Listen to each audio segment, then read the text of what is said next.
হাজি বিরিয়ানি হলো বাংলাদেশের রাজধানীর পুরান ঢাকার ঐতিহ্যবাহী অত্যন্ত জনপ্রিয় একটি খাবার। ওয়েলকাম জানাচ্ছি তোমাদেরকে আরো একটি ভিডিওতে। আমি কাউকে কথা দিলে কথা রাখার চেষ্টা করি। এর আগে একবার আমার ছোট ভাই বাড়িতে আসছিল হোস্টেল থেকে। তখন বলছিল আমি যখন পরীক্ষা দিয়ে বাসায় আসবো তখন একটা আমাকে বিরিয়ানি খাওয়াইতে হবে। তো আমি যে কথা সেই কাজ চলে আসলাম বিরিয়ানি করার জন্য। এই হাজি বিরিয়ানিটি হলো বাঙালির আভিজাত্য ও ইতিহাস ও ঐতিহ্যের প্রতীক হিসাবে প্রজন্ম থেকে প্রজন্ম বাঙালির আবেগের সাথে জড়িয়ে রয়েছে। আর এটির সূচনা হয়েছিল 1939 সালে। হাজী মোহাম্মদ হোসেন ছোট্ট একটি রাস্তার ধারের দোকান হিসাবে এর যাত্রা শুরু করেন। পরবর্তীতে এর স্বাদ ও গুণগত মানের কারণে এটি ঢাকা শহরের ভূচন্দ্র শিখদের মাঝে বিপুল জনপ্রিয় লাভ করে। প্রতিষ্ঠাতা হাজী মোহাম্মদ হোসেন হজ পালন করার পর নিজের পারিবারিক রন্ধনশৈলী ব্যবহার করে রাস্তার ধারের সাধারণ একটি দোকানে এই সুস্বাদু খাবারটি পরিবেশন শুরু করেন। এর উৎপত্তি পুরান ঢাকার নাজিরা বাজার এলাকায়। প্রাথমিকভাবে তিনি কাঁঠাল পাতায় মুড়িয়ে এই বিরিয়ানি বিক্রি করতেন। দীর্ঘ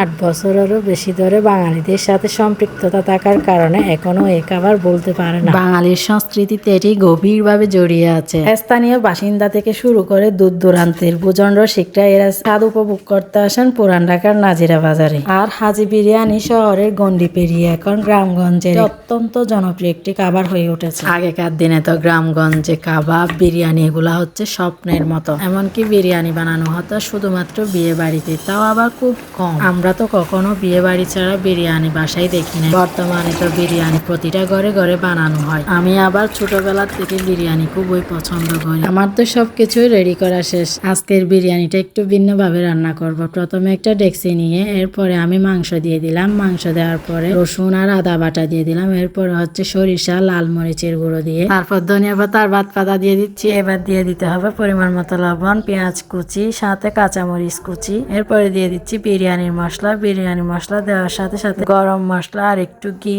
সরষের তেল দিয়ে দিচ্ছি। এইবার আমার থেকে হাত দিয়ে ভালোভাবে ম্যারিনেট করে নিতে হবে। ম্যারিনেট করা তো শেষ। এইবার আমি চুলার মধ্যে তুলে দিচ্ছি পাতিলটা তুলে দেওয়ার প্রায় 10 মিনিট পরে যখন মাংস গরম হয়ে আসলো তখন একবার নাড়তে হবে। তারপর প্রায় 20 মিনিট রান্না করার পরে আমি চাউল দিয়ে দিচ্ছি। চাউল দিয়ে ভালোভাবে মিক্স করে নিচ্ছি। তারপর পরিমাণ মতো পানি দিয়ে এরপরে ঢাকনাটা দিয়ে দিলাম। ঢাকনা দেওয়ার প্রায় 30 মিনিট পরে দেখতেছি এই তো বিরিয়ানি হয়ে গিয়েছে। হাজি বিরিয়ানি পরিবেশনের মূল আকর্ষণ হলো এর সুগন্ধ এবং মাংসের সাথে মিশে থাকা মশলাদার ভাত। আসল পুরান ঢাকার স্বাদ পেতে মাটির হাঁড়ি বা বড় পাত্রে পরিবেশন করুন। সাথে কিন্তু অবশ্যই শসা, লেবু এবং কাঁচামরিচ রাখবে। তোমরা তো দেখতেই পাচ্ছ কি রকম সুন্দর হয়েছে, একদম পারফেক্ট বিরিয়ানি। তোমাদেরকে একটু খেয়ে দেখাই। প্রথমে লেবুর রস দিয়ে দিচ্ছি, এরপরে মাংসটা জাস্ট দেখো কিরকম সফট হয়েছে। আমি তোমাদেরকে এক লোকমা খেয়ে দেখাচ্ছি। আজকের রেসিপিটা কেমন হইলো অবশ্যই কমেন্টে জানাতে ভুলো না। আর ভালো লাগলে অবশ্যই লাইক, কমেন্ট, শেয়ার করো। আল্লাহ হাফেজ। Thanks for watching my video.